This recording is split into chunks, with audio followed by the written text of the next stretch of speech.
Welcome to research methods. Yeah, you can't even see the beach from here, but we're gonna see how long it takes us to get down there.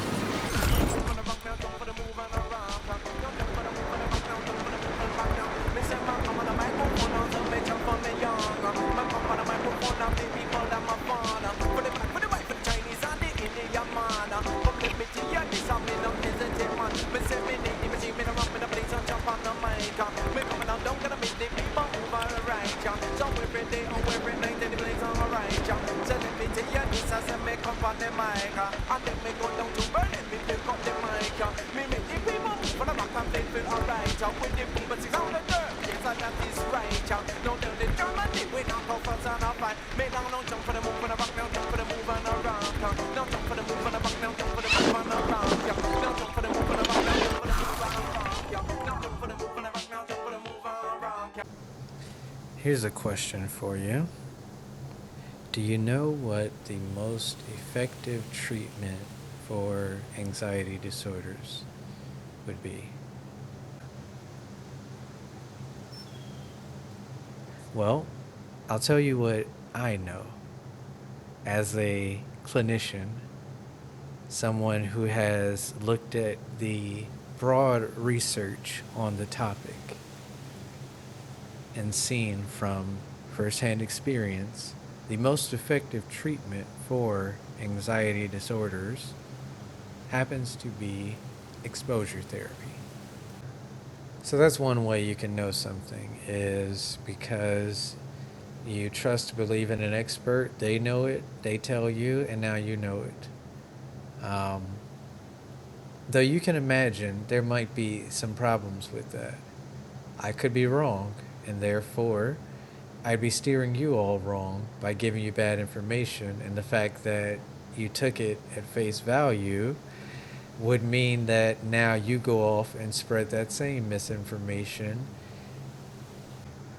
There's also the scientific method, you know.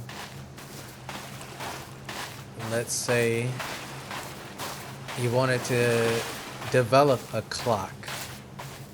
You would have to have some kind of agreed upon conditions for determining the time of day. It would have to be something that you could replicate, because if we all had clocks and they were all set for different times, or they all gave us different ideas about what time it was, it wouldn't be very useful in terms of organizing anything. So you would essentially need to come up with some kind of theory about time itself, how long a day is, how you can divide that up evenly, how you can track that. And in the creation of that, you would have to carry out experimentation. You would have to engage with it with the scientific method by basically having to answer the question, how do you tell time before you have invented the clock? And if you just had to guess, right? Let's put the clock away, right? If you just had to guess, you have no idea about, shadows or anything. You're just like, hey, listen, sun's up, so I know it's not nighttime. I'm just gonna go with my gut feeling. I think right now it's 11 o'clock. All right. You say, in fact, you take a little further. You say, I know it's 11 o'clock because last time I checked, the sun was at that point. It was 11 o'clock.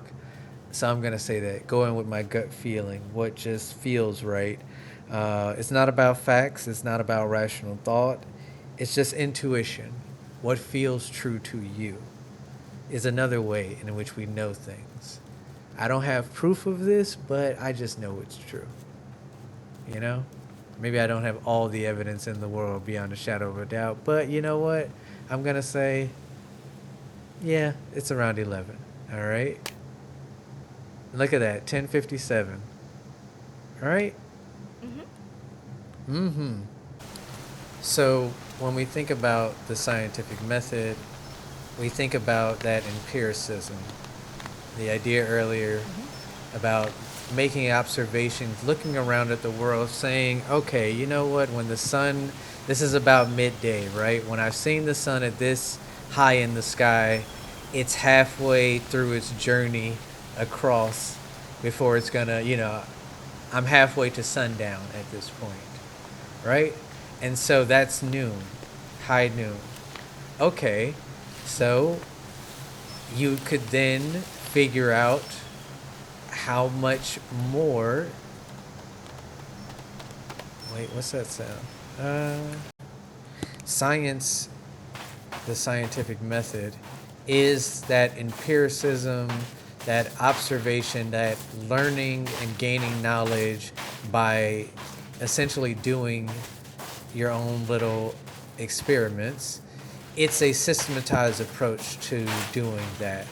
So instead of just perhaps a single person making their own individual observations, you have a group working together to figure something out. Or you don't just stop with a single observation of, okay, the sun's halfway across the sky, therefore the day is half over, therefore you just divide the day into two parts. Your clock is just a simple matter of, well, it would change each day because the sun in different seasons takes different amounts of time to travel across the sky. The days get longer and shorter.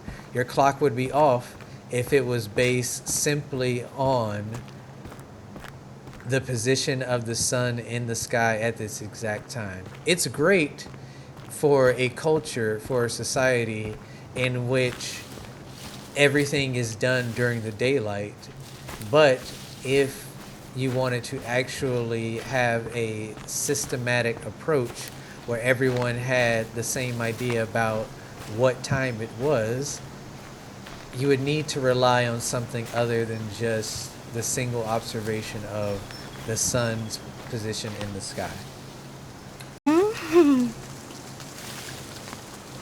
The other thing to keep in mind with the scientific method is that you're basically trying to figure out how the world actually works. So breaking down the rules of reality. I know oysters usually appear here. Okay, here's one. They usually are at the shallow part of the water, the beach. Right, not too deep out in the water, not too far up on the sand, and you can see them. All right, turn your head. I'm about to eat one.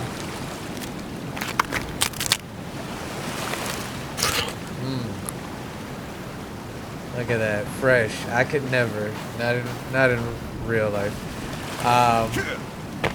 But yeah, we could study and figure out why oysters appear here and not in other places. Why don't I see any right here? Is it just luck? Is it just some random chance that they appear in this part of the water and not, further up on land? Does it have something to do with the tides? These are all questions that you could use to generate some kind of experiment where you would try and figure out if you could confirm your hypothesis about why things appear there, why things happen the way you believe they do. And you can carry out some observations and see, let's get some evidence for that. All right, sit down for a minute.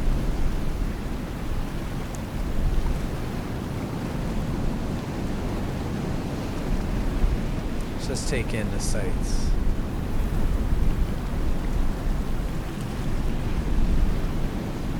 I was talking about exposure therapy earlier, and maybe I could explain more about what that is. It's essentially, it's actually a great name for it because I think once I explain what it is, it makes sense. But basically, you prepare people for facing their fears.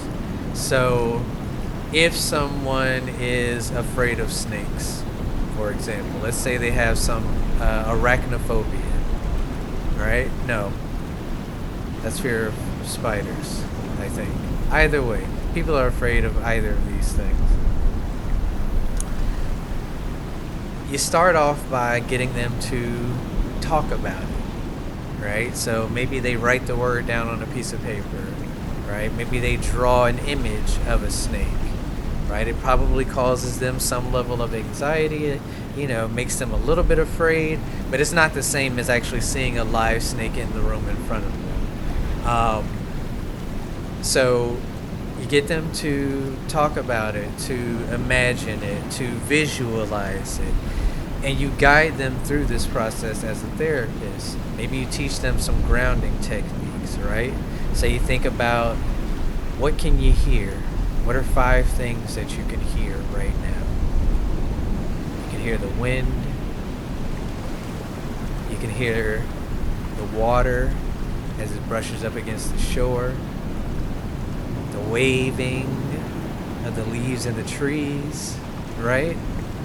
As you think about these things, it takes your mind away from the anxiety, puts it back onto your physical self, and it ends up grounding you. It teaches you how to manage that anxiety so that it doesn't spiral out of control. And as you teach the person these methods, you also increase their exposure to the thing that they're afraid of. So maybe we go to the zoo and we look at the snakes in the exhibit, and they're behind this glass, so you know that you're safe, but now it's actually a live snake in front of you. And it's very important you don't let the person leave the room, because what they've been taught to do is to run from their anxiety, and then they feel the relief because they've gotten away from the fearful object. Instead, you teach them how to ground themselves in that moment, how to face that fear. And what they find is that in time, their anxiety fades. It's just a momentary thing where it reaches some point of crisis.